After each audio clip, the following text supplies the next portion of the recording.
Well, President Obama likes to talk a lot about the pay gap between men and women in this country, especially ahead of the midterm elections. He says it's embarrassing that some women don't make as much as men for doing the same job. The average woman who works full-time in America earns less than a man, even when she's in the same profession and has the same education. That's wrong. In 2014, it's an embarrassment. Women deserve equal pay for equal work. Well, apparently he didn't get the memo that his own White House hasn't narrowed the gender gap at all since his first year in office. The average male employee there currently makes about $89,000, while females at the Obama White House earn around $78,000. That's a gap of 13%, unchanged from 2009. Even his own press secretary admits the People's House isn't a shining example. We're certainly going to make some efforts here at the White House to improve on our standing. I wouldn't hold up the White House as the perfect example here.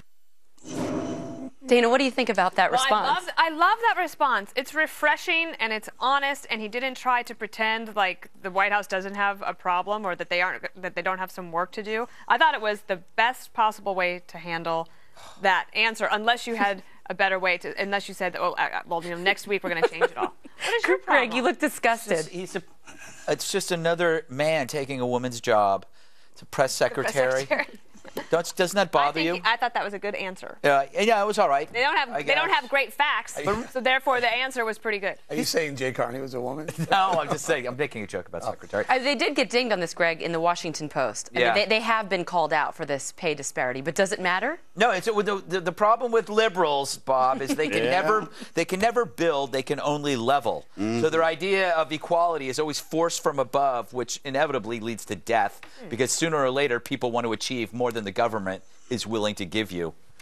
Eric, can I ask you something? When they tried to explain this further, they said, well, one of the reasons for this is because women aren't in the senior positions at the White House. And I thought, why not? Well, why is that? Right. And another stat that they won't tell you about, but if you ask, maybe they will admit to it, 87 men in the White House make more than $100,000 and only 53 women. Now, your question should be, well, why aren't there equal amount of women making over $100,000 in the White House? So, Dana, I don't know this. When you switch administrations, how much of the White House staff stays and how much leaves? I mean, could we hang this all on Obama or no? Believe it or not, you stepped right in. It's not that many people, and I also think that they're taking the averages, right? So there are a lot of senior women. I think that the White House counsel that just left, she was a woman. The staff secretary is a woman. They have Valerie Jarrett there. They do have some that, as Josh Earnest said, that they could maybe do better. But from my opinion, I don't care.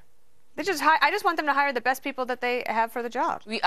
I agree with you. I only care because they make it an issue by hitting everybody else. They're huge hypocrites at the White House. Let's keep in mind there are a lot of people who stay between administrations. One of which the White House, the people who answer the phones at the White House, the wonderful. They're not making $100,000, I hope. No, they're not. That's not the point. If you take the average, you're taking the average of everybody who works there, works in the old secretaries, the old executive office building. 87 men. 53 women. Yeah, no, I see that, and it should be better than that. I agree with that. But there are a lot of women who stay there between administrations. Can I ask you this, Bob? I think we agree on this one. Matt Lauer from the Today Show taking heat for asking General Motors CEO Mary Barra if she can balance the family and work life. Here's the question.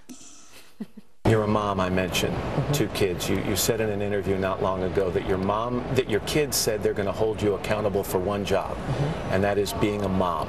Correct. Given the pressures of this job at General Motors, can you do both well? Okay, Matt got a lot of blowback for that question, but here are his co-hosts discussing the controversy on the show. This is not a gender issue. Right. This is a human issue of work and life balance. It's a parenting issue. How would it be a taboo subject? And you should. I'm surprised at the reaction you got, Matt. Because the male CEOs don't get the question. Right. You know what? If a male CEO were to come out and say, I'm very upset I missed my son's prom, and I think my kids are going to hold me accountable for one job, and that is a father, yes, we'd ask that male CEO that question. I agree with Matt. Me too. What do you think, Bob? I think I don't quite get what the problem is here. I mean, I think it is something that a lot of women face who have kids and have good jobs. It's something that men have faced for a very long time too, not being able to parent as well as they'd like to. So I don't think what Lara's saying. I mean, I don't know if Lara has any kids. I wonder how much time he spends with them. Well, no, the biggest sin for Matt was that he's out of touch with the modern tolerati. He committed a word crime. And when you commit a word crime, that's almost like a physical deed. The new talk show host, the modern talk show host, should wear a shock collar. And anytime he approaches the truth, a producer should just shock him. Or hit the button. Yeah, hit the button so he doesn't say something honest. Right. So he doesn't say, hey, maybe it's hard for a woman to have a job and have kids. Oh, my God! You can call it the Beckel button. The Beckel button. Yeah. Which is amazing. No. But you can't stand it. But how sexist against Matt? Okay, you cannot pick up a woman's magazine that doesn't have an article about this issue every single month. Yeah. So I actually think that Matt was asking the question that everybody wanted to hear, but because he's a man, they want to attack him for it. Can I ask you though, if a conservative male asked a female there's all sorts of double standards, but I think that the nice thing here is that we call them like we see them, without having at this table. Yeah. And I think Matt Lauer, what he asked, is absolutely appropriate. And I liked her answer. And maybe more journalists should ask male CEOs that exact question, since a lot of men feel flack for not pitching in at home. Maybe more people this table would say, if a conservative asked that, what would happen? If a conservative did this, what would it be like? Come on. And when we're still on the air in 4 years, if there's a Republican in, you can then say this. Don't worry. All righty.